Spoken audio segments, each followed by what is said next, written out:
If I had a year, it would be RuneScape. Well, you do. You got plenty of time, dude. I do. You do. You have plenty of time. I wasn't sure if it counted because they're British devs. Oh shoot! Did you? Oh no! Open up your mail. A minute and a half ago. I'm loading it. Yep. Thank you, Phil. All of all British studios, all European studios. Right here, all European studios. All European studios. Okay, 24 seconds. 24 It's seconds. The whole world. It's the entire world. Everyone. It's everyone, dude. Dang. Man, even the folks in New Antarctica, huh? Even the folks there in New Antarctica. Neo Greenland as well. Oh. Yeah. Oh.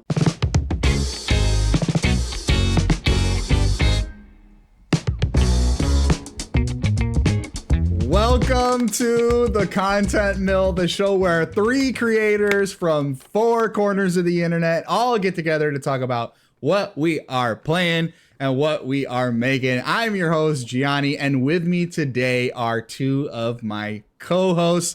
First of all, we have Nate, Heroic Headgear. How you doing today, Nate?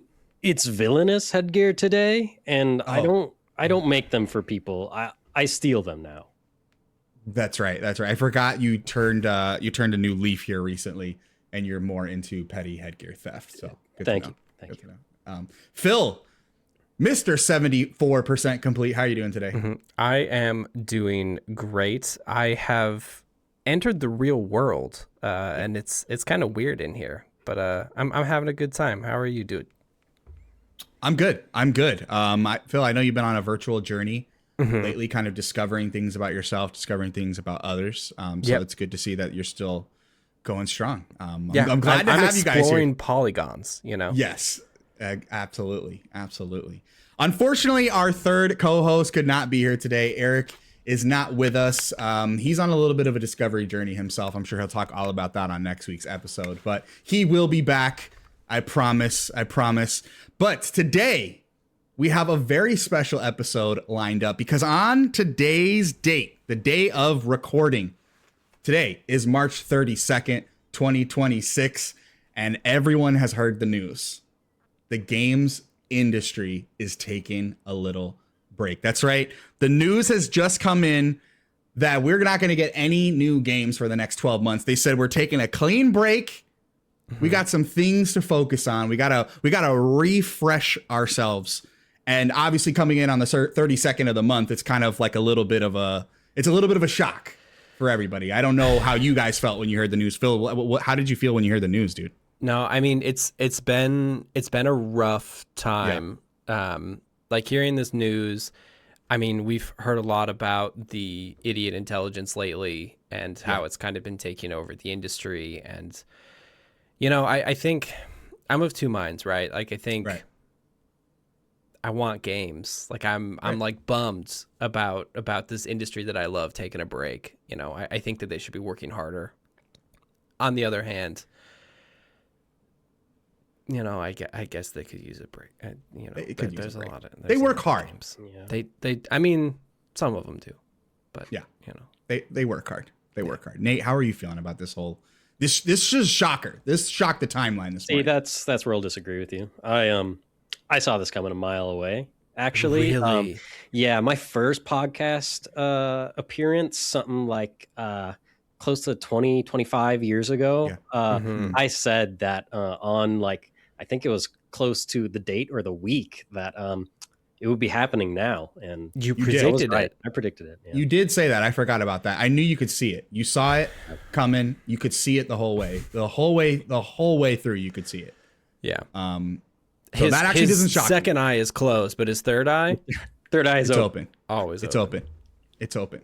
Not blind. So in lieu of this bad news that Nate saw a mile away, we can't really tell. Depth perception is a little off, but at least a mile.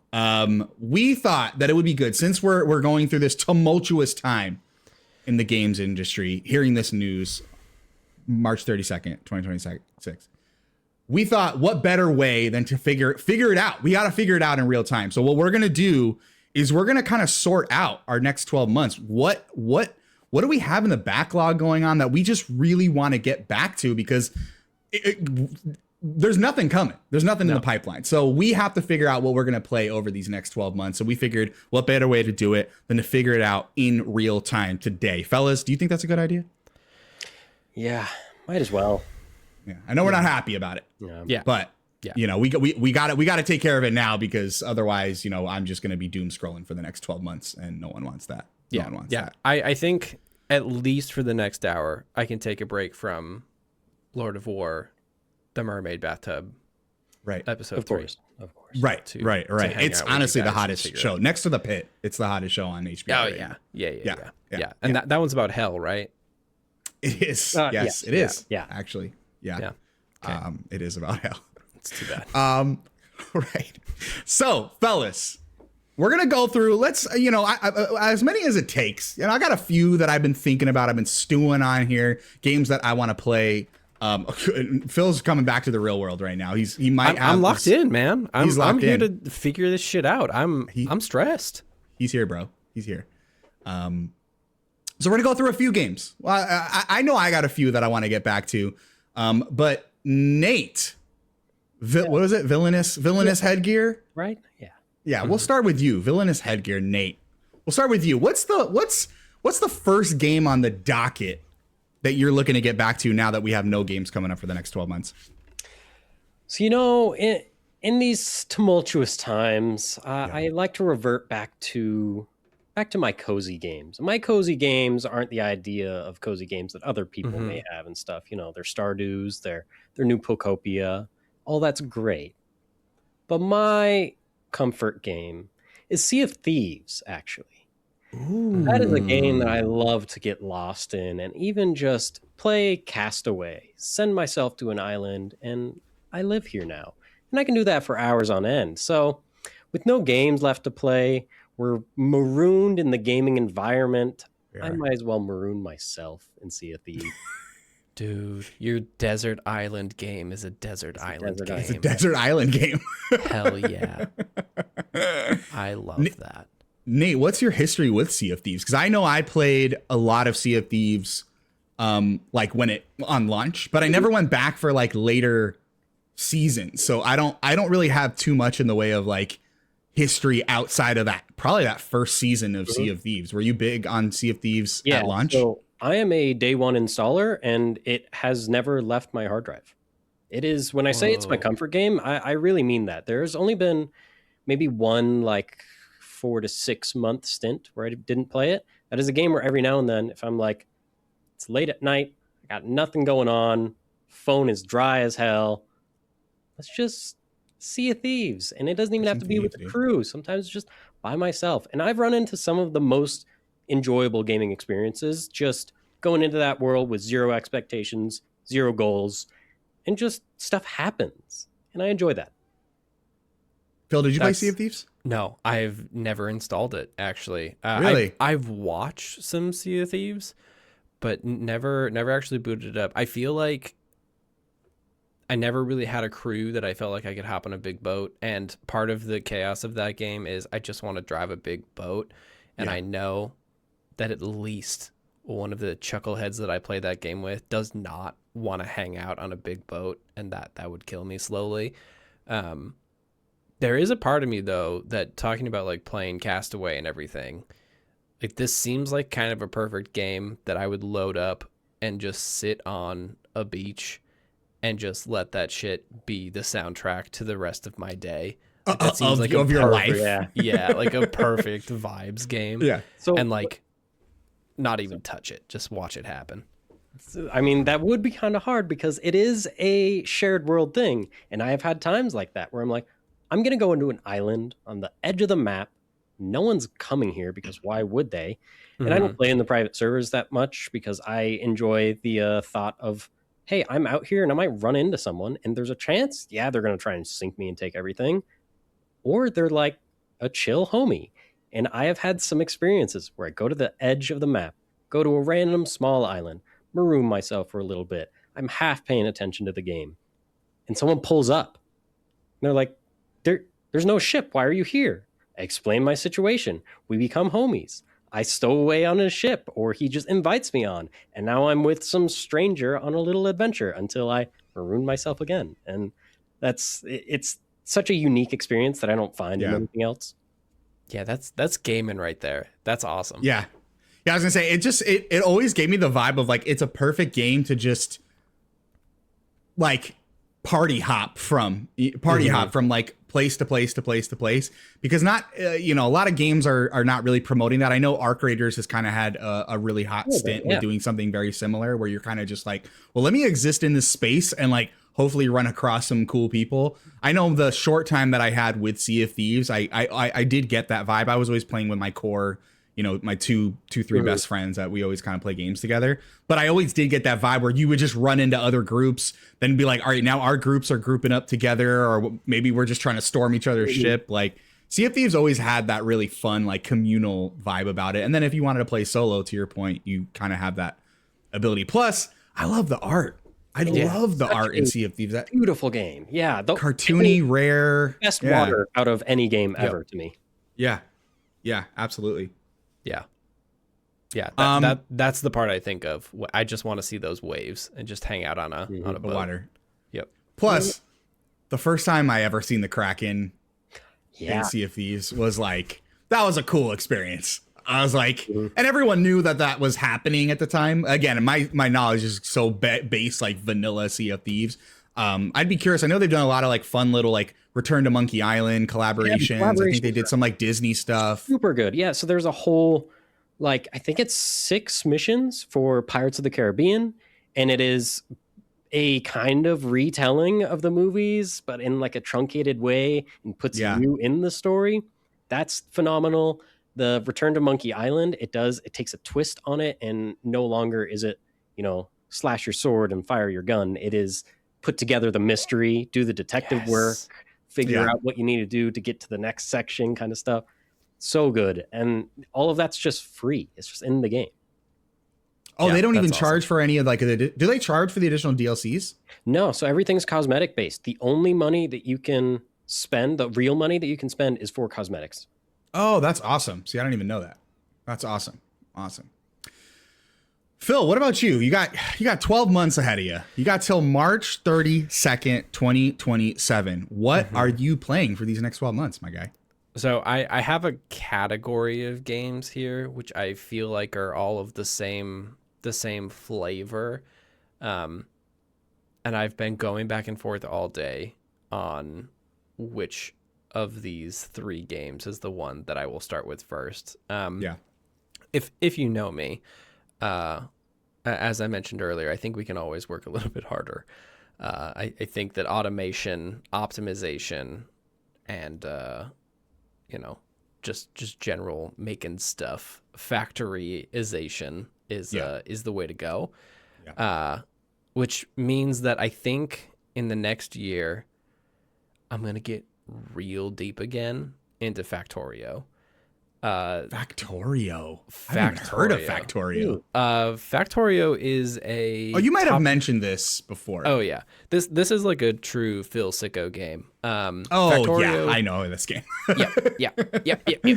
Factorio is a automation game where you build a factory that basically takes over an entire planet with the explicit purpose of working your way up the tech tree of automation with conveyor belts and smelters and all of this fun stuff to build a rocket ship to fly off of the planet that you've been marooned on. I guess speaking of being marooned.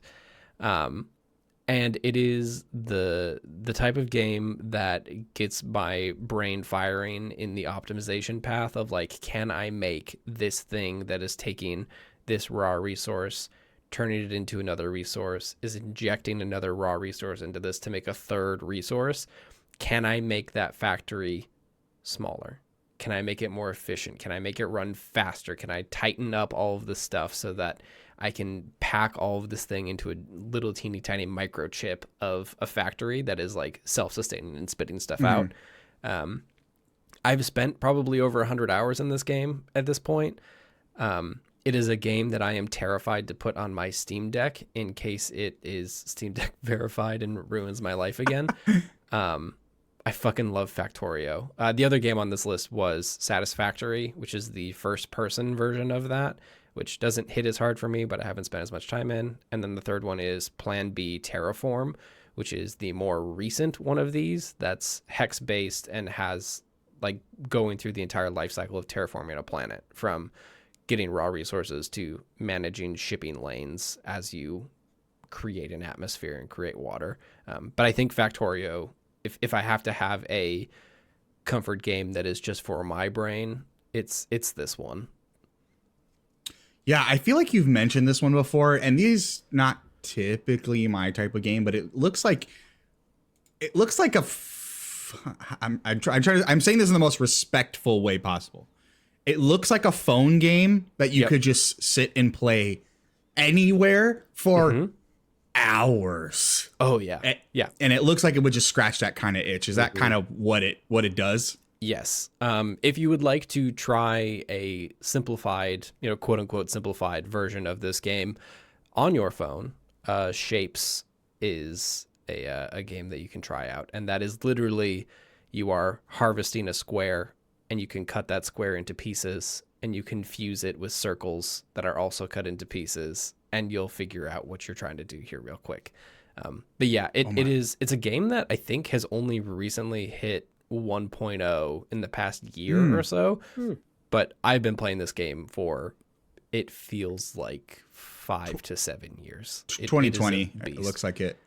Okay, yeah. Yeah, and overwhelmingly positive on like 120,000 reviews, which is insane. Yeah. I haven't played this game since they added trains, I think. There's like some mobility thing that they added that I have not played yet. But yeah, it's nuts. I want to get back to it, but I know that if I do, things will go bad. It'll just take over your life. Nate, have you ever played this one? No, I haven't. Do you play games like this one? Not often. I feel like I used to a little bit, but I don't do a lot of these phone likes, Yeah. I want to get into something that is like kind of that, like, it's not mindless, but it's like it operates a little bit on its own. You know what I mean? I remember I used to play like Mini Motorways was one that kind of, I know we're comparing like apples to like slightly different apples, but like it feels like it scratches that same itch of just kind of like you're working towards something, but it automates like half of the fun, and you know what I mean? So you're kind of just like watching it go. One of my first saves for this game is from 2016. Is one of my early saves. Oh my god! So maybe it's been 1.0 since 2020. So you've been playing it for a really long time. 1.0 since 2020. Damn. Wow. You will lose hours in this game. Like once you get like the rhythm of like, oh, I understand how this goes, and then you unlock the next part of that tech tree, and you're like, oh shit, I have to blow this entire factory and start over, but it's gonna be better now. Yeah, that's the entire loop. I love that. I love that. Right. Boys, I'm gonna start with an obvious one here. And we're gonna go with something that's a little bit timely that just came out. If considering I've got 12 months, I can already see myself putting in 12 months of gameplay on this game, and that is, I'd be remiss not to talk about Pokemon Pokopia. That makes sense. Yeah. Guys, this game, I've said this multiple times now. If I'm not playing this game, I'm thinking about it, and I cannot, like, it has renewed my, like, nighttime ritual of just getting to play a game at leisure, because I got to a point where, when I would get to the time to relax, I would want to do anything but play games. I was like, let me do something else, because that's taking up so much of my time during the day. But now I've gotten to a point where I'm like, Pokopia is this perfect like intersegment between like gaming and not gaming, because you're just building. You're building and making friends. And I know that sounds super cheesy because we're talking about fictional monsters here, but it's scratching this perfect itch for me where like it's bringing me back to a time when I was like 7, 8, 9 years old and kind of discovering the Pokemon universe for the first time. And it's one of those games where I didn't think coming out of it that there would be things to spoil, but like there is so much to spoil quote unquote, in this game. Like there's very, very cool lore drops and references to things where you're like, wait a minute, I remember what they're talking about here. And it's such a perfect game for new fans. It's a perfect game for old fans. I'm not a cozy sim, life sim. That is not me. So I think that the Pokemon nostalgia is doing a lot of heavy lifting here, but it's also really fun to just exist in this space. It's fun to build. It's very, any hurdles that are in the way of creating. I said this on a podcast the other day. Any hurdles that are like in the way for your progress, you'll have that kind of like 30 minutes where you're like, oh man, I wish I could just, and then the solution to that problem will arise. So you're never like stuck with a speed bump for long enough. They're clearly designed in a way to kind of like gate you a little bit onto the next thing. So you're just feeling that kind of pressure a little bit before where you're like, oh man, I just wish I could have some more inventory space. And then an hour later, you're like, oh, here's some more inventory space. And then like 6 hours will go by and you're like, oh, I could use a little bit more inventory space now. And then 30 minutes will go by and you're like, here's more inventory space. It's just paced in a way that's so good. And I haven't rolled credits yet, but I'm this is one where I'm like, I'm taking my time. I'm not in any rush to get to the end game. And obviously as a cozy sim, life sim, city builder of sorts, obviously there's more to play here, I'm sure, like after I've rolled credits, but I can't put this game down. I can't put it down. Yeah. Like it's so dang good. This is a game that it's been years probably that I've felt this level of FOMO for. Yep. I don't have my hands on a Switch 2 yet. And I'm watching all these different Twitch streams and stuff of it. And everyone's raving about it. I haven't heard a single negative thing. And it looks so my jam. And I'm so jealous. Yeah. Oh yeah. Yeah. Big same on that one. This is the closest I've ever come to like, could I like trade in my Xbox and maybe get me a Switch? Right. Haven't done it yet. Trade-in values on that though, sitting around $300, which seems pretty nice. Awfully close there. You're getting awfully close there. Yeah, the Pokopia, the thing that is hitting with me, which I'm sure is hitting with most people, but when I hear people talk about this game, I am thinking about the best parts of 2020, which was playing Animal Crossing. Yep. And like the combination of like this game is the cozy sim that seems to be paced in a way that I would prefer over the way Animal Crossing worked. Yeah. And also, I've talked about this before, but even playing Elden Ring at release, I never had the like, I'm playing the Dark Souls game and having the like unified Dark Souls experience where you're like passing notes back and forth to like other people in your Discord server, like figuring out bosses and everything. But this game has that. Like it has that thing where like, whoa, did you see this thing? Like I'm over in Rocky Ridge. Like, did you hear about this thing that happened? Yeah. And I love that. And I like just being on the outside looking in, it's like, man, that seems so cool. Like I want to do this. Yeah. I want to have my love of Pokemon rewarded and not just be like, let's go Pikachu, which is good. But like, I want something new. The fact that it's not the traditional formula and the writing feels so modern. Like seeing Magikarp say yo is the funniest shit to me. That is so good.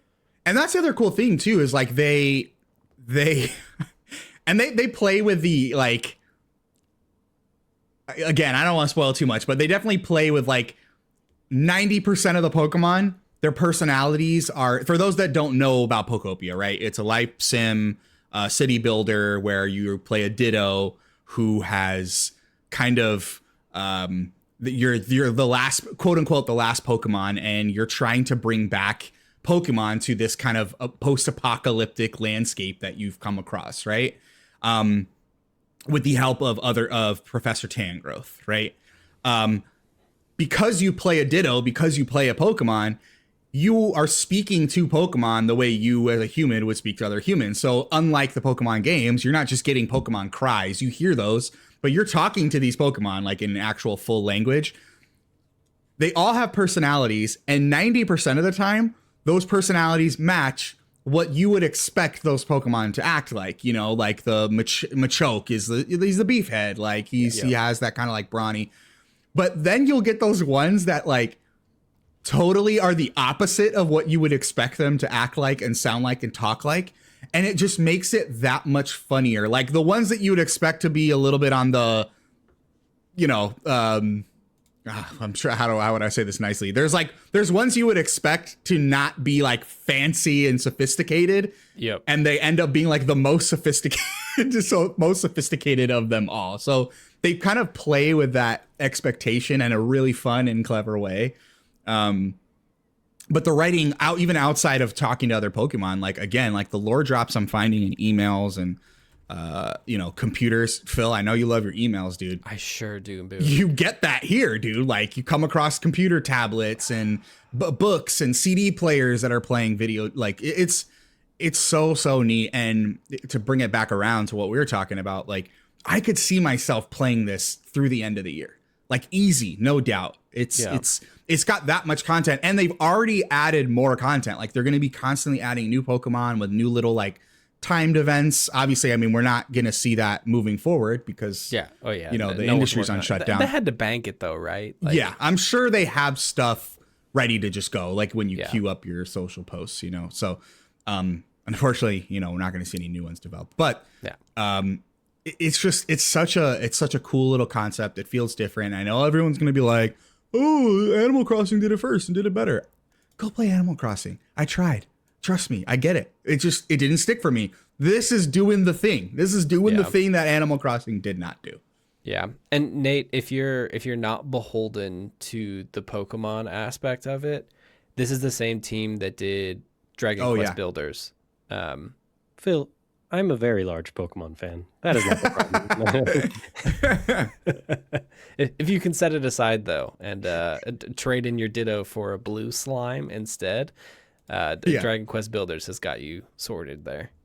Which I heard is also a very good... Koei Tecmo developed this one, and I heard Dragon Quest Builders is also great. This doesn't have combat, which I know that those games have combat, but man, what a game. What a game. I'd play it for a year. Easy. Non-stop. Nate, going back to you, what's your second game that you got on the docket for the next year? My second game, thankfully for me, just got an update, so I'm in the clear for a whole year, and that is Starfield. This is a game that I know it's divisive. Not everyone likes it, but I love it. This is a very, very special place in my heart. I have had a singular and unique experience with this game because of the random nature of the end game. I'm not going to spoil anything, but the way that game's New Game Plus and the variations of new games works, I had an experience that I will never forget in gaming. And I am very thankful for that. And it is an open galaxy that I enjoy being in and could see myself spending a lot more time in. Similar to Sea of Thieves, it's one of those things where like, I don't have to have an objective. I can just go out there. And that's really enjoyable to me. Yeah, Starfield's one that I know we've talked about at length before. Like it just, like probably my next game that is going to be on this list. It's one of those ones where I had that experience of, is everyone playing the same game I'm playing? Because I am obsessed with this right now. Like, you know what I mean? And it wasn't perfect. Like I got some of the nitpicks and some of the updates that they just released here at the buzzer. Like for instance, the inventory management system that they're rolling out for homesteading, where you can pass your resources. Me, as someone who spent a bulk of my time homesteading, that was kind of the role I played in Starfield. That was like a godsend. And I was only managing like 2 or 3 outposts. I know that there were players that were doing like dozens of outposts. You know what I mean? So these like quality of life changes, I think, are going to be really good for the longevity of Starfield. Plus with the DLC, it's as close to a 2.0 that I feel like you're getting. So it's a perfect thing to play for the next year because you're getting like a lot of new game within Starfield. Plus, Phil, I know you loved the for it, Nate. The creations also. There's so many things in there that are, whether paid or free, that are so worth your time. Like, I know it's not, they're not all full official Bethesda DLC, but creator made things can often like really surprise you and be so fun. Yeah. And Bethesda's really embraced the creator community since, Fallout 4 maybe, I feel like, was when they really had the official like mods access. Yeah. Phil, I cut you off. My bad. You could get a Morgan U uniform in Fallout 4. Yeah, you can. Through the Creator Can Club you stuff. really? Yeah, you can in Starfield as well. It's there. Can you get it in Starfield too? Yeah. That's awesome. Yeah. Maybe I'm going back to Starfield, guys. I love Starfield. I haven't looked at any of the stuff from like Free Lanes and Terra Armada. I know absolutely nothing about what is coming besides the fact that you can now take off and just go straight to the stars. Yeah. They did the No Man's Sky thing that everyone wanted. You can fly from planet to planet with no loading as well. Okay. And like they populate the travel with like various things, whether it's a pirate fight or a space station. Yeah.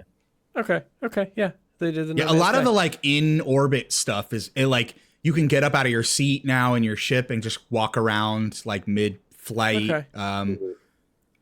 Again, sucker for the homesteading stuff. There's a lot of cool quality of life things, but they have the new like build a house inside of an asteroid thing.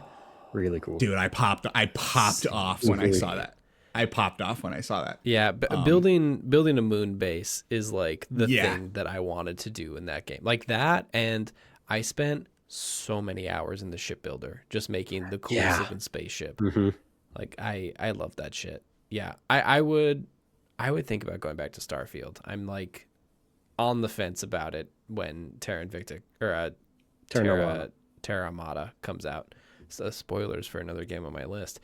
Like I want to see where it goes because Shattered Space did not leave me feeling great with the future of Starfield because I think they doubled down on a part of that game that I didn't super love and then didn't really stick the landing either. But yeah, I mean, I'm always down to fumble fuck around in a Bethesda game. Like that's a cozy space for me. Yeah. I never played Shattered Space. Well, I know it got kind of like middling reception as well, if I remember correctly, from even the folks that it sounds like enjoyed Starfield as well. Was it just something the story was not sticking, or so it follows House Varun, and if that's what you're saying, Phil, wasn't something shout out Andrea base game. I'm kind of the same. I only had one experience with it that I was like, oh, that's neat. But then for the whole DLC to be surrounded by it was like, okay, it's this cultist planet. Like that's cool and all. But I was expecting a little more. Yeah. I mean, the best part of Shattered Space in my mind is the beginning of like how you get the quest. Space station. Yeah. The space station is rad. And then really what cool, they do instead of sending you across the stars in Starfield, they keep you in one place, and they basically made they built an entire bespoke planet side area that is House Veyruun, and then a bunch of stuff around it. And there's some shit going on there that you need to solve. I didn't like, the story was kind of fine. It did the thing where, I don't know why, but for some reason, this place being mostly barren of people started to not make any sense to me, even though I know that New Atlantis is also kind of barren of people. Yeah. But it just like wasn't this like grand adventure that you landed there. And I just really feel like they did my girl Andrea dirty. Like there was not like a lot of... She could have been like a side main character of it. Yeah. She was not, which was weird. Yeah. It was weird. Oh, shout out Andrea. Shout out, dude. Phil, what about you? What's your second game? All right. So for my second game, I've gone plundering into the wish list. This is a game I've never played. It is a game that the people who do play it has become a way of life. I catch random Blue Sky posts about weird things that happen in this game, and it has always been a fascination of mine. And I really just want to sit down and play it, and I know that I can lose my entire life in this game. Have You guys heard of Caves of Cud?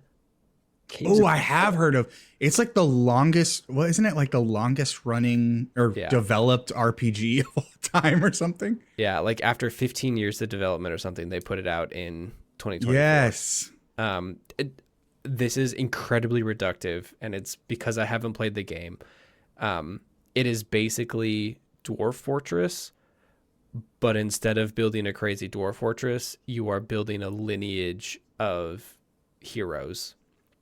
And it's all procedurally generated, and it has like some of the craziest things that happen. And I don't know a ton about it, but it just seems like a wild experience. And the fact that it is the most just like, can you believe this shit that just happened to me in a video game type of games is the most my shit. Like it is it's a simulated game where it just kind of like continues to go, and you play through lives, and as you die, time moves forward. But like there are hundreds of different things that you can add as perks to your characters that will give you different stories as you basically plunder these ancient ruins in the Caves of Cud, if you will. It is a game about lore, which is my favorite thing. And it just seems like the wildest experience to sit down and just like live a life every day, and then just come away with that being a story that is told in this world. And then you move on to the next one. Yeah. I think cool. What fascinated me a lot about Caves of Cud is, that's why when you mentioned it, is like a lot of games are now trying to go for the retro vibe. And a lot of the times it does work. Some of the time it comes a lot across as a little disingenuous, like you weren't there. Yeah. Like Caves of Cud it seems like a game I would have like seen in 1995, 1994. Yep. But like the scope of this game that I've heard and the story of its development has interested me a lot. And it does seem like one of those games that if I got into it, it would take over my entire existence. You know what I mean?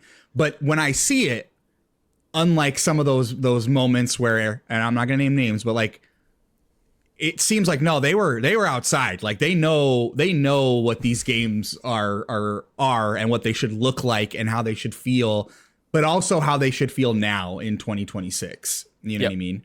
And it's on sale. I know. I've seen it. It is the bundle sales are very good for most of the games that I own already, which is hilarious. It is one of those games that is magically like a simulated world where you can just kind of do whatever, and the world will react to you. Like it is an immersive sim to its like logical extreme. Yeah. It just seems so cool. You're immersed in it, and it is immersed in you. Yes. Yep. Yeah. Yep. Yeah. So I will spend a year plus playing this game and still never reach the actual depths of the things that are in and it. Everyone will have a different experience, right? Yep. Because of the nature of the game. Yeah. Is there a multiplayer component to Caves of Cud? It's a good question. I don't think so. I feel like that would get too complex, you know. Yeah, it's interesting. It's an interesting thought. That's why I was like, that. How fascinating would it be? Like, well, now you could bring your friends into your world, and now it's reacting to their decisions. You know what I mean? Yeah, like literally, it's Jesus. The reviews on this game are just so crazy because this is what the game is. Recommended 380.2 hours on record. A friendly goat man asked me to kill his brother, the mad cult leader Mamam Soul Drinker, who was destroying goat folk settlements throughout the jungle and drinking the blood of his victims. He also wanted me to bring Mamam Soul Drinker's amulet, but warned me not to wear it. It's what had destroyed his mind.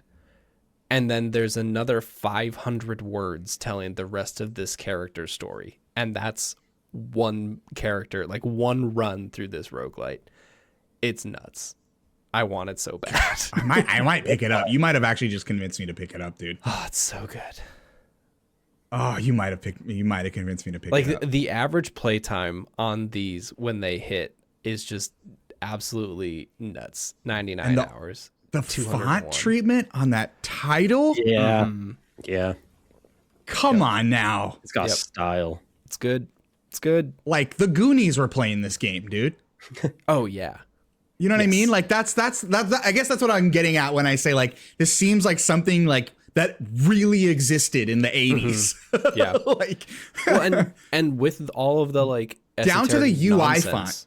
Yes. You know what I mean? Down to the UI font. Yep. Yeah. And like to the crazy thing, like when you think about games from this era, I think of text adventures where there is no hand holding, and you can like you have to try every item on every other item to see what happens, and like this is the no hand holding version of that for a huge sandbox roguelike. God, I'm buying it right now. I'm buying it right now. All right, here we go. Continue the payment. Here we go. Yes. There it is, right here. Purchase, $21.59 with the bundle. Positive. Got it. I just picked up Caves of Cut. That's I'm like, sure. Shoot, we just keep talking about Caves of Cut. Wow, that's yeah. I hadn't seen enough of Caves of Cut. It was one of those ones where I'm like, I have heard of Caves of Cut. Yep. I kind of knew the overall vibe about it, but it was never explained to me in that much depth. Dude, what a cool concept. What a cool concept. Yeah. And like I said, that I really like that it looks like something that would have existed. You know, me playing on my grandma's computer in like 93. Yes. You know what I mean? Yes. Man, what a cool game. My next game, you know what? I'm going to pull an audible. I was going to mention a game that we've talked about at length, but I want to give a little bit of love to something that I'm playing. I have just picked up. I've only played it like 2 or 3 times, but I am very, very, very in on it. And that is a game. It's a tower defense game that I have started playing. They just released a couple DLCs for it. That's a game called The King is Watching. The King is Watching came out, I want to say last year. Yeah, last year, 2025. It's a tower defense game where you take on the role of in theory, benevolent king of a kingdom. And you're essentially building resource spaces in a small kind of castle town. And it's a roguelite. So as you're going through different waves of enemies, you're picking up new resources, you're picking up new battalion members, you're picking up what else? Like new spells that you can cast, new traps that you can place down on your battlefield as more and increasingly difficult enemies kind of come towards your castle. But because it's a roguelite, you have this level of like meta progression where you can start to tip the scales in your favor by doing things like guaranteeing certain resources up front, guaranteeing like X amount of battalion troops, guaranteeing like certain spells that you're able to cast. There's all kinds of like really fun and unique elements to it. And in the few times that I have played it, it's one of those ones where I'm like, it's got its hooks in me, like Pokopia. It's like, if I wasn't playing Pokopia, I want to play The King is Watching, because it's a perfect game to pick up and play for 10 minutes, 15 minutes, 30 minutes at a time and go, all right, I did my one kind of session. Let me put it down and I'll come back to it later. How quick are the sessions? You can change the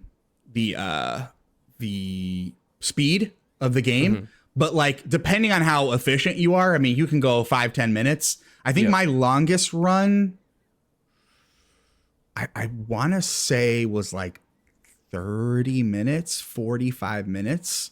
Like of like end to end, like roguelite run. Correct. Whoa. Okay. Correct. Yeah. I want to say it was that long, but you can change the speed too. So I can't remember what if you put it on, you can put on single, double, or triple speed. I can't remember what the triple speed kind of speeds it up to, but like a lot of roguelites, you kind of do waves and there's a mini boss, and you do more waves and then there's a second mini boss, and then you do more waves and there's the boss. And the other cool thing too is that with the DLCs, they're introducing new ones, but there's multiple kings that you can take on the role of from like different eras in history, different cultures. Those kings and queens all have different perks and abilities that they offer during your run. it's an addicting game. It's very much like we were talking about earlier with Factorio, which is like, yeah, you're working, you're doing the thing, but then you kind of get that breath where you can kind of go like, all right, now I just got to sit and let X, Y, and Z run for a couple minutes, and then I'm back in it. I'm clicking on things, I'm moving resources, I'm planting soldiers, I'm changing what my workers are working on. Very fun, very, very addicting. Nate, I don't know if this is one that you've checked out. The resource management aspect of this seems nuts. Yeah. You might dig this, Phil. You might dig this. Honestly, it looks a little daunting. Yeah. It is overwhelming. I will tell you this. I will tell you that. Nate, that's a great point. My first hour with this game, I was like, oh, whoa. But once it like kind of clicked and I started getting like my first tastes of, because I feel like roguelites,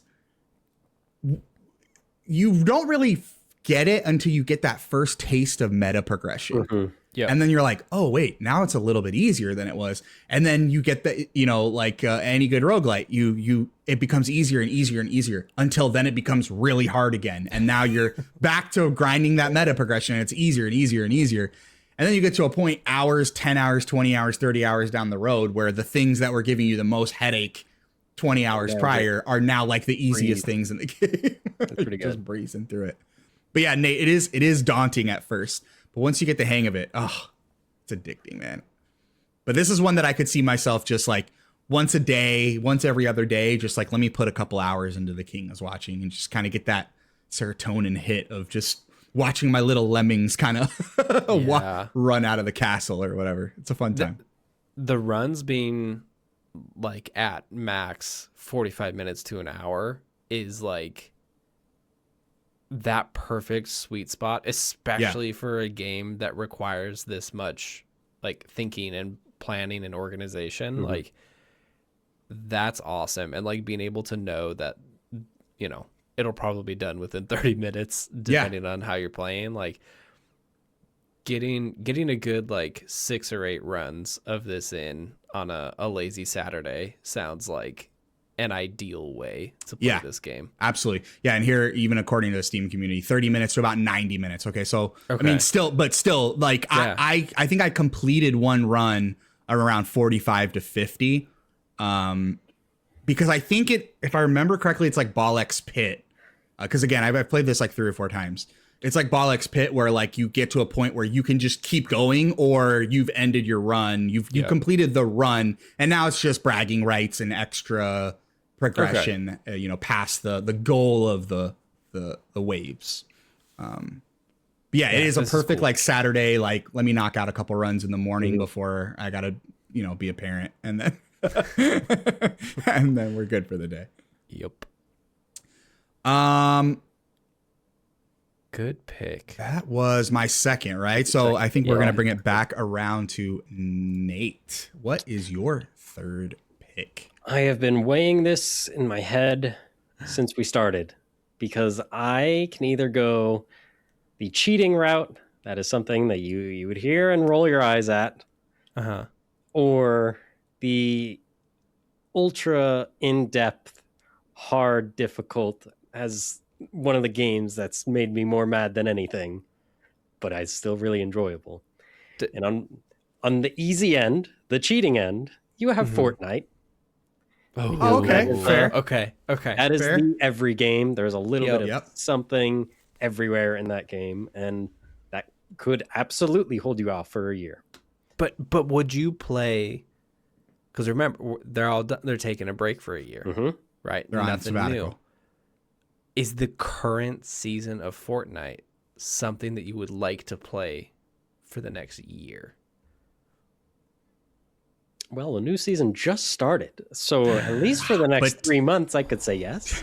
12 months, Nate. 12 months. See, the thing is, though, there's so much in Fortnite that I already spend a lot of time in. That's like fair.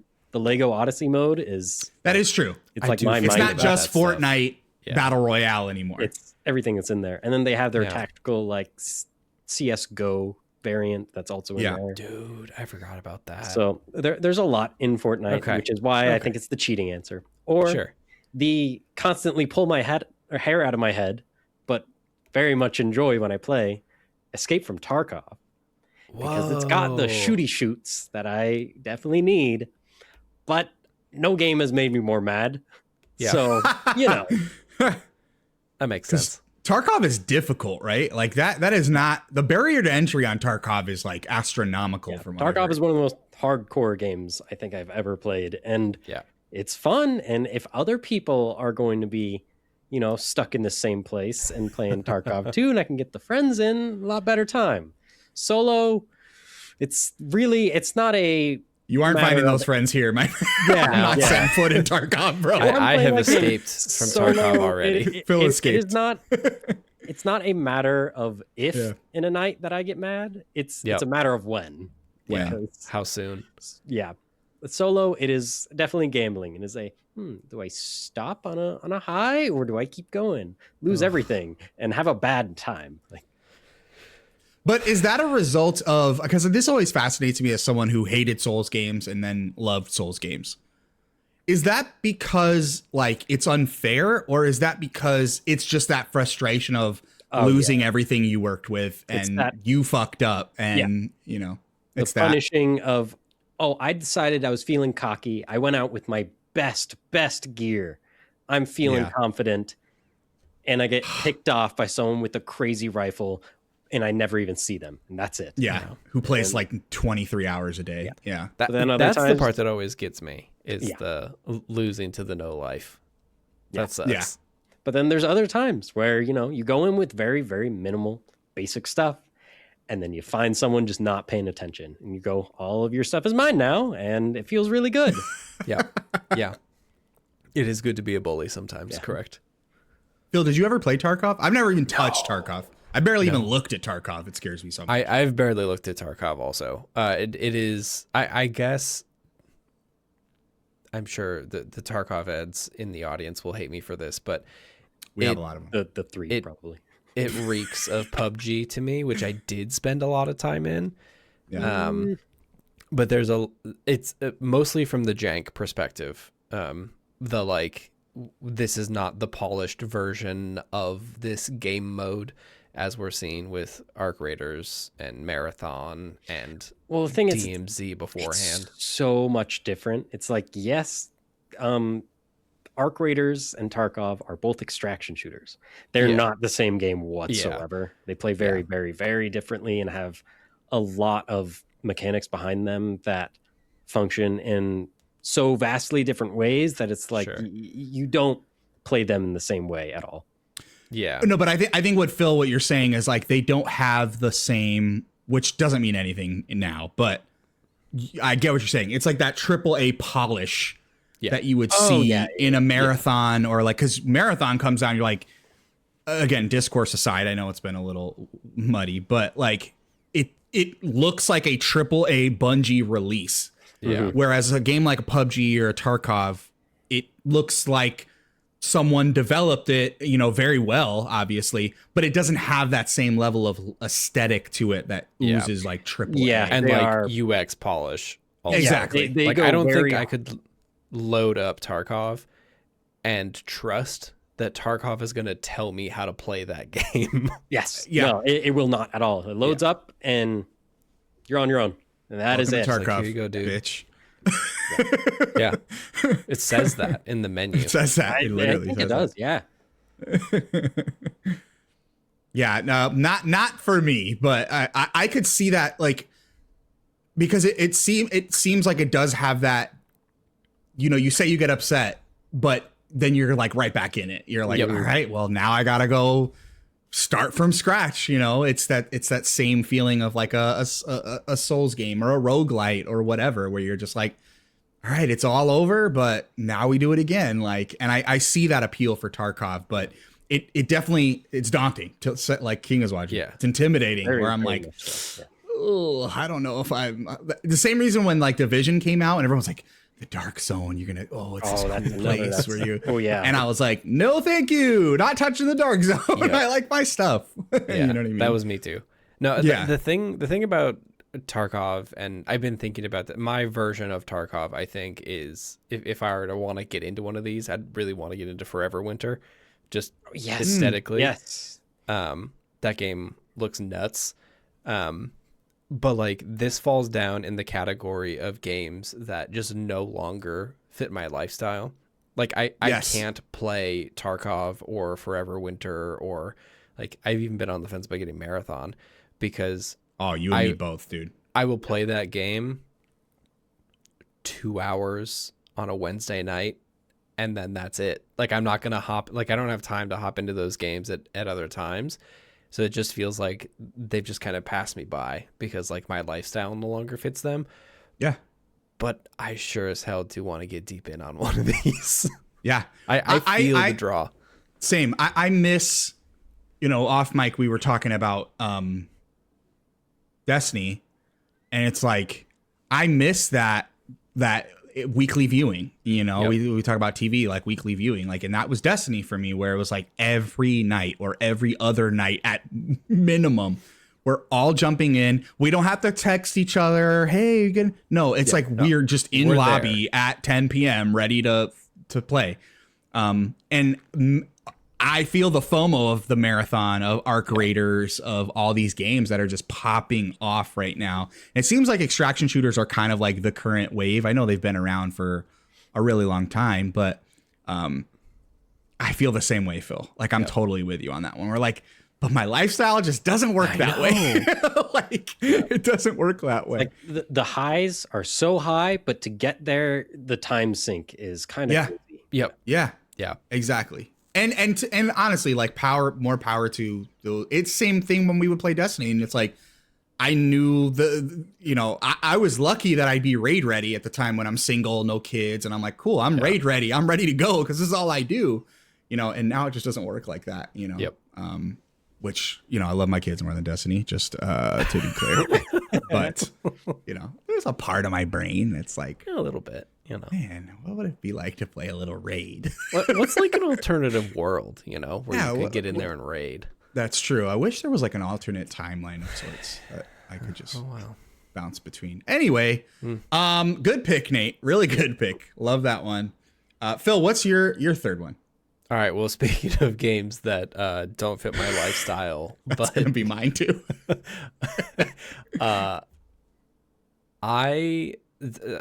People who listen to the Content Mill maybe know me as one of the co-hosts on 70% Complete. My co-host on 70% Complete has kind of overtaken our show.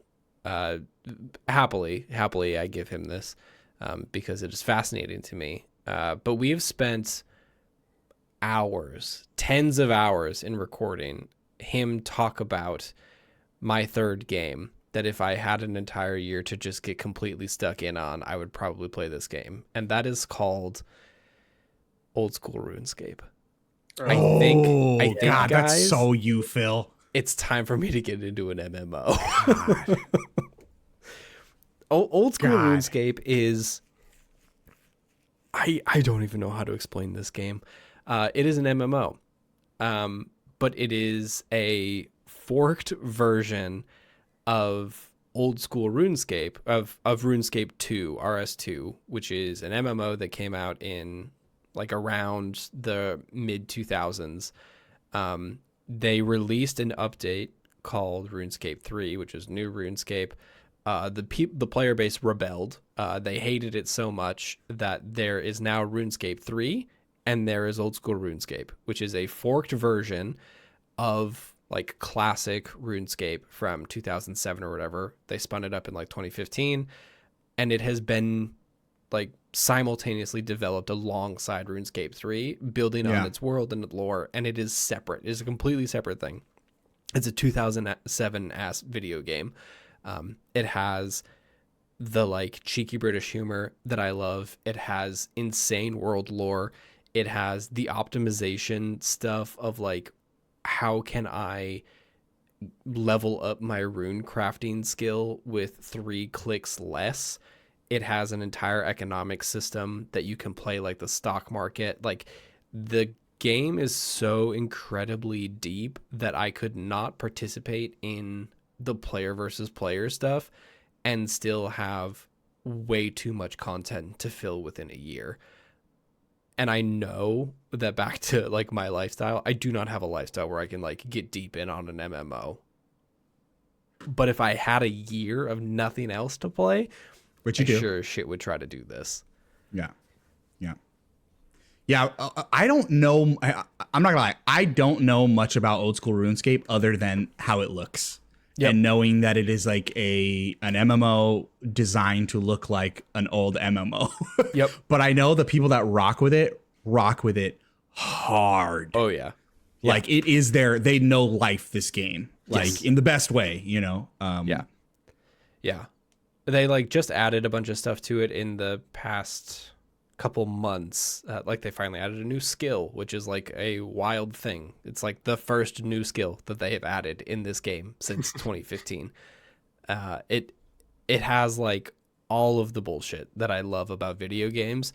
I just don't have the 8 hours to sit there on my computer and like click this rock and then click this rock and then click this rock and then click this rock and then go to the bank and then come back and click this rock again. But I know that just tickles the like automation part of my brain that's like Factorio based, that I would play this game for too long. Also, I have a Sherpa. Like that's kind of the other part here is that I mean your best friend's playing it. Like like he's gonna pull me through this thing. He will bankroll my entire adventure, and I will get the best version of playing this game. But yeah, if I had a year, it would be RuneScape. Yeah. Well, you do. You got plenty of time. Yeah. You do. You have plenty of time now that this year's I wasn't sure if it counted because they're British devs. Like it's all game devs, right? That is true. That is true. That's funny you say that because I don't think the British devs have announced a sabbatical. Okay. Okay. Shoot! Did you? Yeah. No. They may have tea time in between, but open up your mail. Hold on. My mail. Let me check my mail. A minute and a half ago. I'm loading it. All of the Thank you, Phil. Yep. Yeah. No, all British studios, all European studios. Right here, all European studios. Yeah. Oh, it's okay. 24 seconds ago. It's 24 seconds. It's the entire world. Everyone. It's everyone, dude. Yeah. Dang. Even the folks in New Antarctica, huh? Mm-hmm. Even the folks there in New Antarctica. Yeah, that's wild. Well, I guess, hey. Neo Greenland. Greenland. Oh. Yeah. Ooh. Yeah. So that's well, it. You can play old school RuneScape. Yeah, that's good. I hope the wiki is going to be maintained in that amount of time. But yeah, I hope so too. We can change it right now, actually. Nate, did you play any old school RuneScape? Did you play any MMOs? Or have you played any MMOs? Or there was a little game that was a browser-based game called Adventure Quest Worlds. That was my jam as a child for many years. I've heard of that. Until I think my mom heard that I could talk to strangers in an online world. Yeah. And then I stopped. No more. For some reason. Yeah, that didn't happen anymore. That's weird. Yeah, weird. Huh. Oh, wow. This is a classic game for me. And it's one of those. What is it called? Adventure Quest Worlds. It's one of those that was, I believe, just browser based, and they had another that was just Adventure Quest before that wasn't an MMO and was just kind of this fantasy world that was like neat. And I don't even remember how I found it or when I started, but it has a very, very prominent sticking in my memory of playing a lot of it and then suddenly not. Hey dude, it's got a cool like Slay the Spire looking art. What's the news? This game is still live. It's still running. Yeah. Wow. I checked on it like a couple of years ago. I went back and was like, wow. I couldn't log into my character because who knows what throwaway email I made. Email you had, yeah. What, 11-year-old kid maybe? Yeah. Yeah. Wow, good for them. 2008. Still running. Good for them. I have not heard the name of this game in years. I've never even heard of this one. Yeah, this was my MMO. Yeah, this is awesome. I expected you to say the Old Republic. I'm kind of surprised. Oh, well, that too. Yeah. That too. Yeah. Okay. That is also a very, very good one, but I think Okay. I probably spent more time in this. Amazing. Yeah, that's awesome. Well, I mean, perfect segue for my third pick, Mm. guys, because we talk about not having time. We talk about dabbled in MMOs, didn't continue with MMOs, what MMOs we would play now that we have 12 months. Yeah. My third pick for games that I will be playing over these next 12 months, industry shut down, March 32nd, 2026. You guys know I am a Final Fantasy sicko through and through. Oh. And if I had the chance, which I now do, I would like no life Final Fantasy 14. I think would be my move. Yeah. Final Fantasy 14 is one of those ones where I played it at launch when it was abysmal. Yeah. It was my first time buying like an MMO.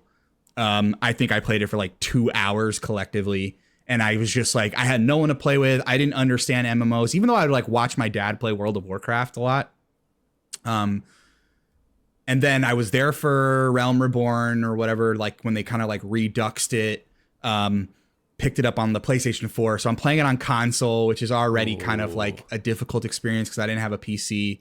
And just over the years, I've like re-upped the subscription. I play it for 2 days and then I'm like, to the point where just in the last 3 months talking with friend of the show, Sin, and High Score Weekly as well, about just like, should I just get back into Final Fantasy 14? I'm locked out of my account. I'm emailing help desk and I'm sending off help tickets and this and that. I shit you not, guys. Like I spent like 2 weeks trying to get my account up and running. I finally got it sorted out. Guess how much I played? 1 day. 0? I played next to zero. Like I played one session of Final Fantasy 14 because like you said, Phil, it's just lifestyle. It's like, it's hard for me to go like a game like that deserves like, all right, y'all. I got 6 hours ahead of me. I got nothing to do around the house. I got no family events. I got no baby showers. I got no dance recitals. I'm playing Final Fantasy 14 for 5-6 hours. And I just don't have that kind of time anymore. That being said, which I wouldn't trade that for the world, just FYI. Yeah. You love your family more than I love my family. Fantasy 14. That being said, like as a Final Fantasy, specifically 7 and on sicko, Final Fantasy 14 just is a Final Fantasy lover's dream game because it just drops little references and reference pieces to all the different Final Fantasies, whether that's in the weapons that you're picking up, the characters that you're meeting that are references to old characters, some of the locales, the mounts, obviously. This game is the Final Fantasy game, and it's cool to just see all those things coexist in the same place. And on top of that, like how I felt about Starfield, about just like, I am this person, I am taking on this role, I am this character in this universe. It gives you that same vibe between like all the job system, the class system. It's a cool feeling to feel like you are the center of that universe. And you can be whoever you want to be. On top of that, it is an MMO that really promotes, not in its entirety, but like single player experience. At least now it has. I've heard post like as many patches as it's gone through over the last decade. It might not necessarily did 10 years ago, but it has a campaign that you as a solo player can play all the way through and not worry about like, am I missing out on a lot because I'm not playing with others? Yes, it's probably an experience that's going to be better made with friends to play with or whatever. Sure. But you can go in because that was my first, day. Every time I picked up Final Fantasy 14, I'm like, all right, cool. There's a campaign that I can follow all the through line through and just play myself. You know what I mean? And I do like that about it. It's just, it's thousands of hours of content. You know what I mean? But the good thing is like there is a cool campaign that is just sitting there ripe for the taking that I could just jump into. But my life is not built like that, unfortunately. Shame. Did you guys have any experience with Final Fantasy 14? No. I know I'm like the lone Final Fantasy guy on the panel, so. I don't think I have played a Final Fantasy game. Phil, we gotta get you on a Final Fantasy game, dude. 10, and it has been I need to have a sit down project time game. But yeah, I don't think I've ever played a Final Fantasy. Like, do you see this face? I do. Yeah, it's kind of disgusting. He's disgusted. Yeah, disappointed. Wait, hold on, let me do it again. So I have Sorry, Dad. only ever played Final Fantasy Boy Band 15. 15. Oh, 15. I thought you were gonna say 10 too, which is I was like, don't disrespect on Yuna. 15 was a good game. To me, not a good Final Fantasy, but a good game. 15 was an all right 4.5 hours for me. Really? That's yeah. I get it, especially if it's not like your style. But I mean, I feel like you like a decent amount of like action RPGs like that, Nate. Mm-hmm. I mean, you have experience with like Souls games and stuff, but yeah, it just really didn't hook me. Yeah, Final Fantasy 15 to me was a good game, and as a Final Fantasy fan, I was like, I'm in for the long haul.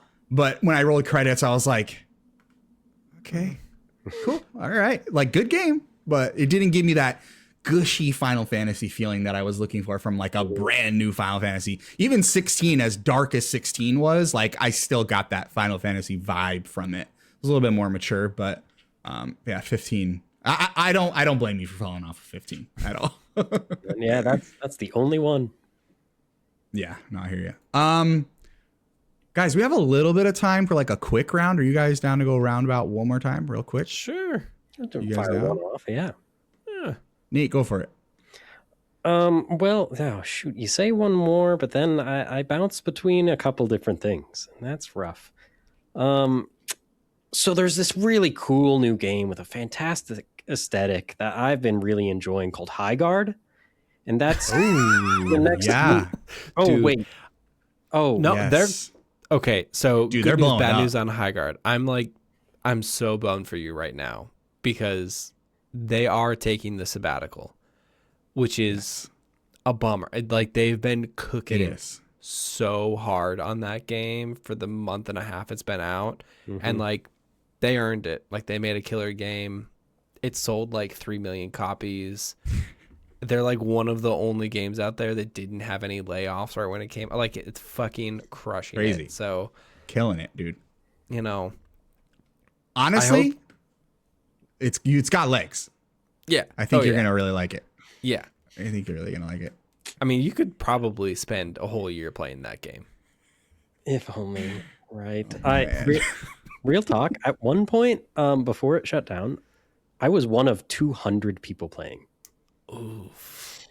And that's such a shame, dude. Yeah. It's honestly a shame. Jokes aside, okay. Jokes aside. Yeah. It's a shame what's happening to Highguard. Yeah. Yeah. It's a shame. Like, I think Highguard got a lot of unnecessary hate. I think the people that really loved it might have oversold it a little bit. Whether that was like the character design or I heard like the game modes were a little, or the maps were like a little on the empty side. Like I heard a lot of like varying things about Highguard, but I still stand behind the fact that the rollout of Highguard is what fucked Highguard. Yeah. In like the biggest way. Not to say that there weren't other things that like also contributed to the downfall of Highguard. 10 cent. Yeah.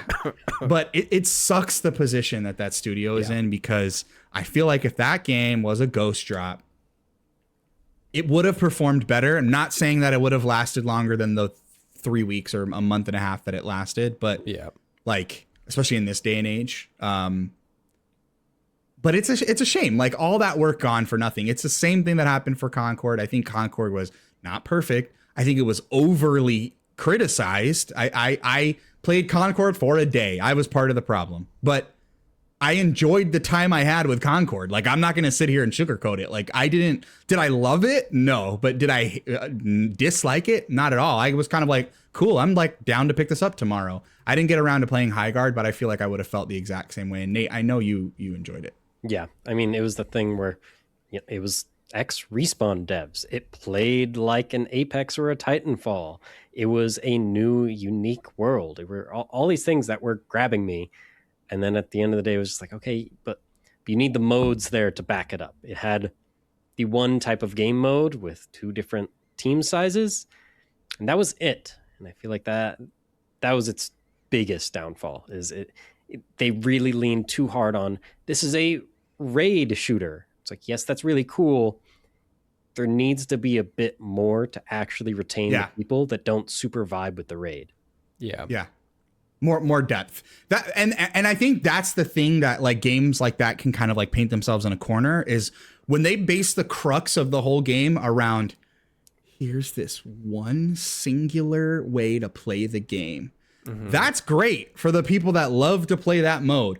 But for the people that are like, hey, like I was like, hey, this world of Highguard seems kind of cool. These characters seem kind of cool. Some of them look a little similar to Overwatch characters, but that's a different conversation. Yeah. Like, I was like, cool, you get to ride a fucking bear or whatever. Like that seemed kind of, instead of a seemed kind of cool. You got an amount like that. Yeah. It was unique. Yeah. I love that. But like give me another avenue to exist in this world. You know, it's the same way, like, yeah, don't force a single player mode. Don't force a multiplayer mode. It goes both ways.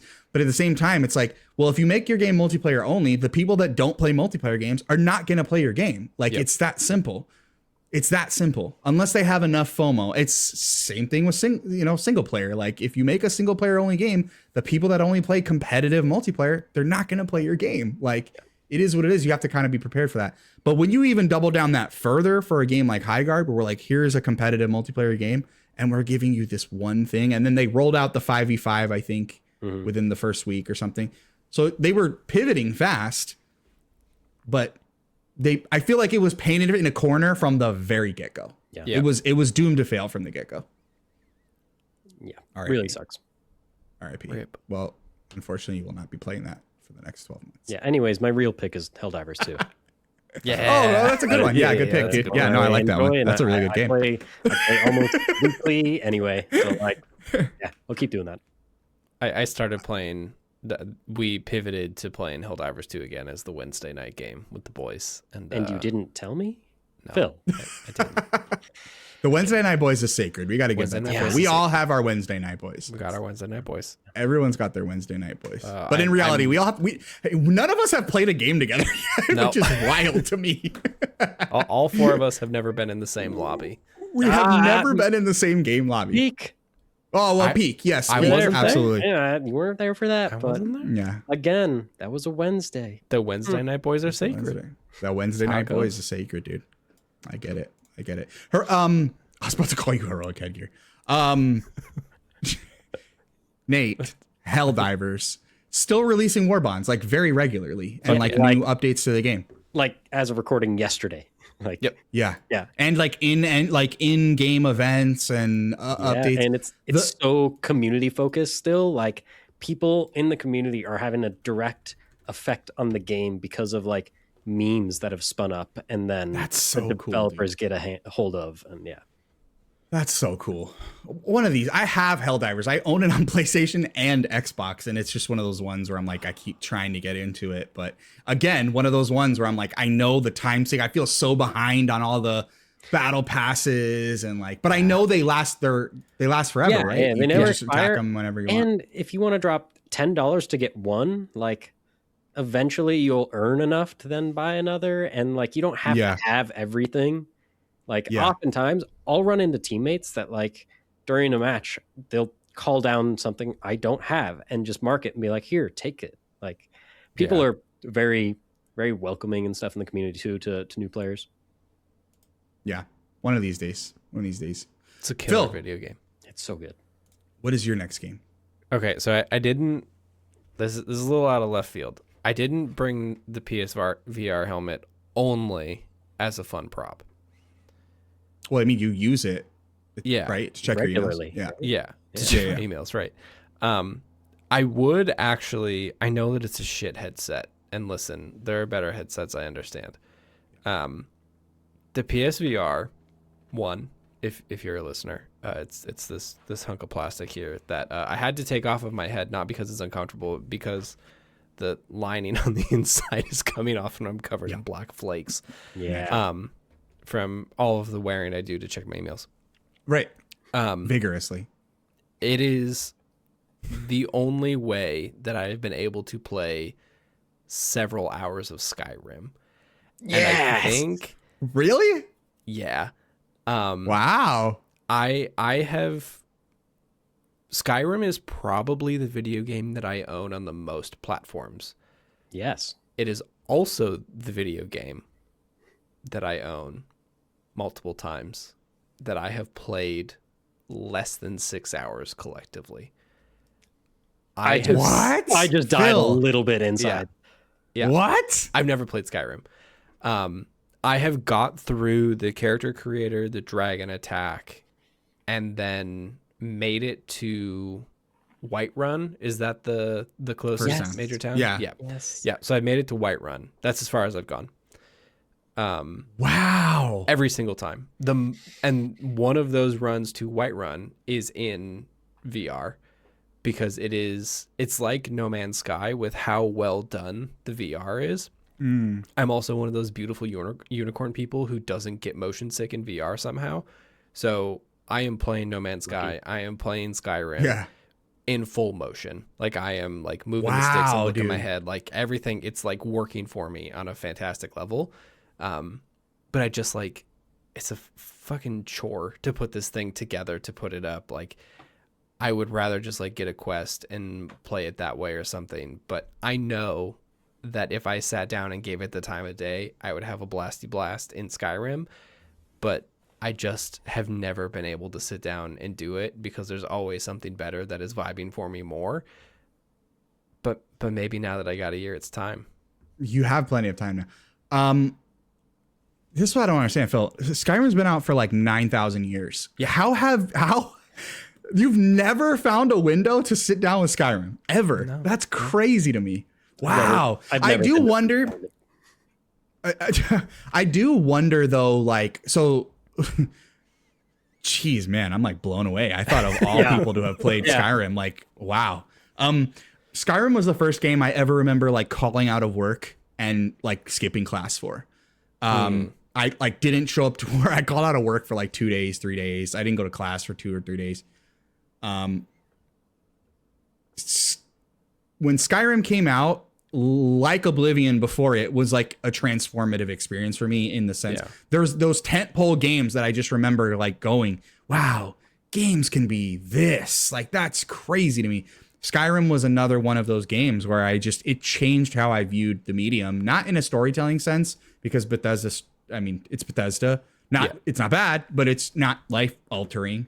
But the way that it immerses you in that world, it's so incredible. I do wonder though, if in the year of our Lord 2026, does it still achieve that same level of like craziness and like does it still meet that same bar now that so many other games have come after it trying to achieve the same thing? That I am curious about. So I would love to check in with you in 200 hours now that you got plenty of time to play it.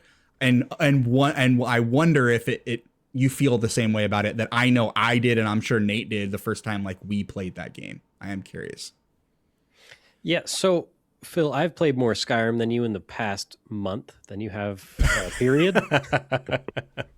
Yeah, okay. Nate, didn't you say that's kind of one of your games that you kind of just pick up from time to time and just... Skyrim is my number one game of all time. That is my favorite game, period. It's a great game. It is. Okay. I've got it on my... Oh, that's the Halo one. This. It's somewhere over there. It is. I've got it there. And then I have a necklace on my lightsaber over there. I've got a poster over there. I am a Skyrim bred and born man. Yeah. God, Skyrim is so good.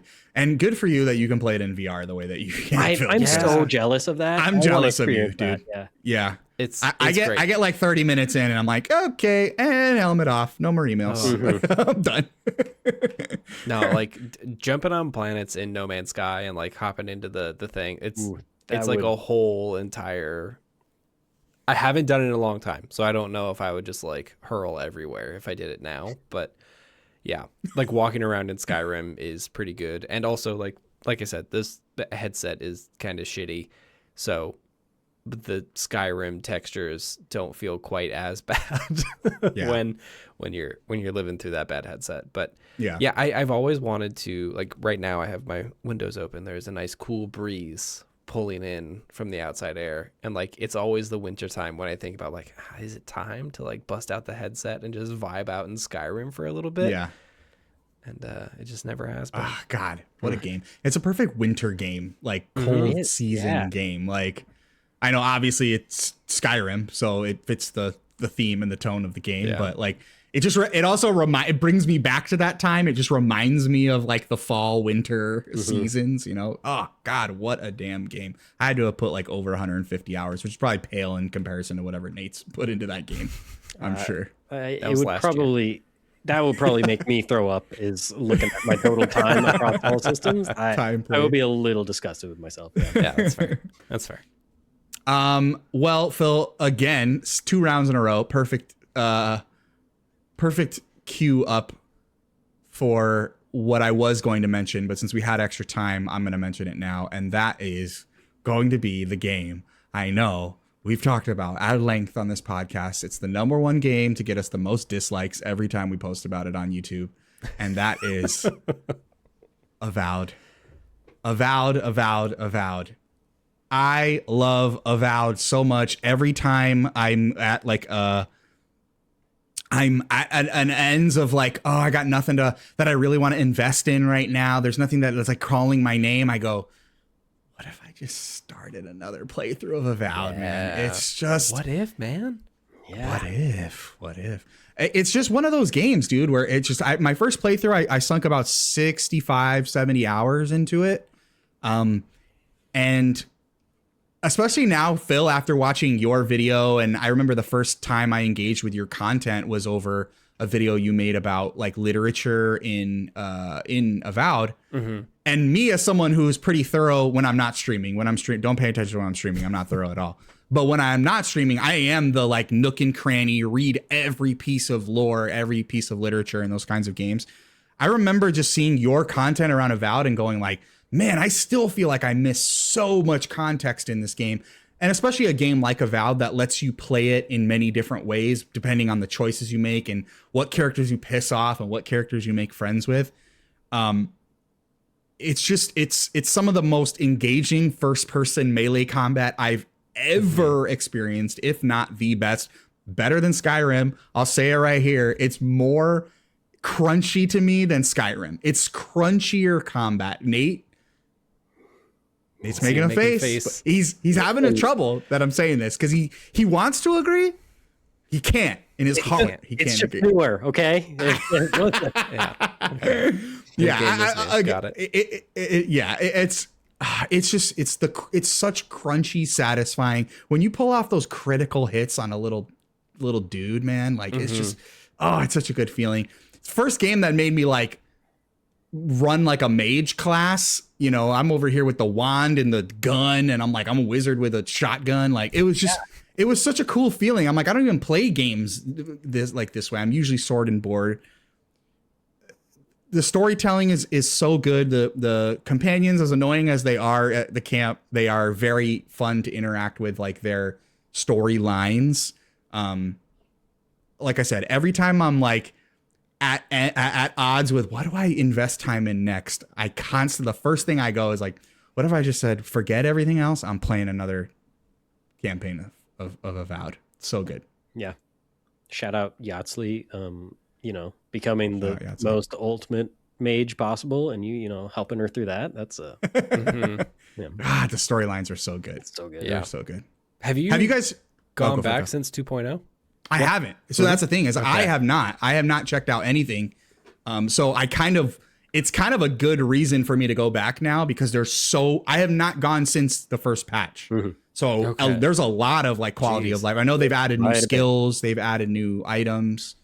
New Game Plus, there's so much more customization and stuff now where you can be, there's 3 more races. They added a bunch of new, what do they call it? For like the godlike when they have the face stuff. There's a word for it. Oh, yeah. I know. Yeah, all the markings and stuff. So the different mushrooms, but all of that has been super expanded. The third person mode, actually very, very good. I do a lot of my exploring in that. And then, just running through this again and seeing how you can switch it up and the different decisions you can make. It's very, very fun. I felt bad because I decided to go full Ludwin and real evil because I hadn't done it before. This is worse than me and Prey. Yeah. And it was one of those where, like, as I was going through, I'm like, oh, that's terrible. Oh, that's horrible. But I'm going to keep going down this path. But, I'm pissing everyone off. None of this is good. Yep. You're the government kiss ass, dude. Like, you're like... Oh, man. Yeah, it's a good reason for me to go. I do definitely want to go back to it. And I know they've added the new character races as well. So there's a lot more to the character customization that I'd be interested to check out. And it's coming to PlayStation 5, I think.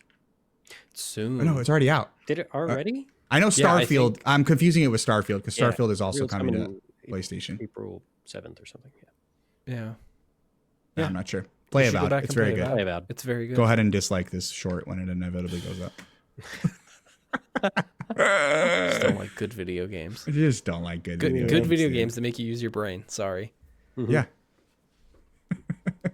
Well, boys, I think we're going to call it there.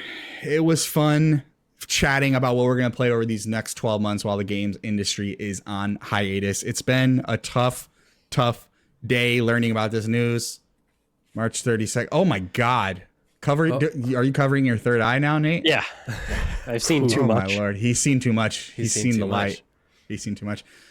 It was definitely tough news today, but I'm glad we were able to kind of like get our schedule in order. You know, now we've got all the time in the world for MMOs. We can just play hundreds of hours of MMOs, you know, so that's peep us on the next episode when we all meet up inevitably. Hopefully Nate's eyes have healed.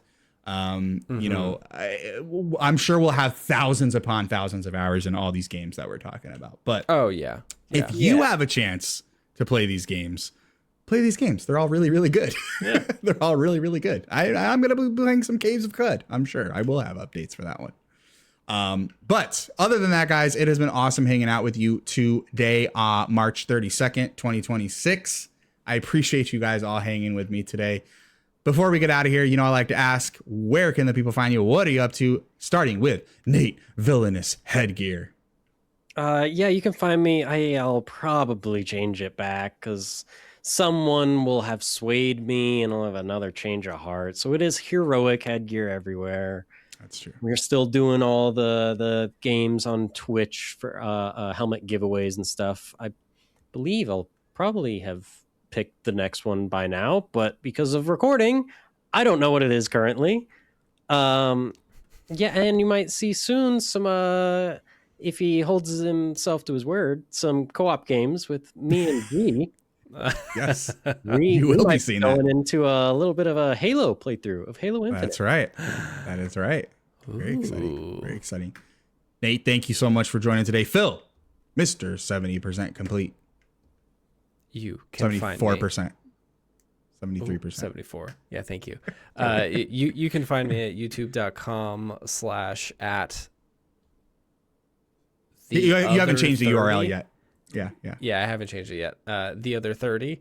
That is the place where I am doing a bunch of my video stuff. I'm playing through right now. Every Friday morning, I will have new videos of my favorite game going up. I'm playing through it again. I cannot get enough of this game.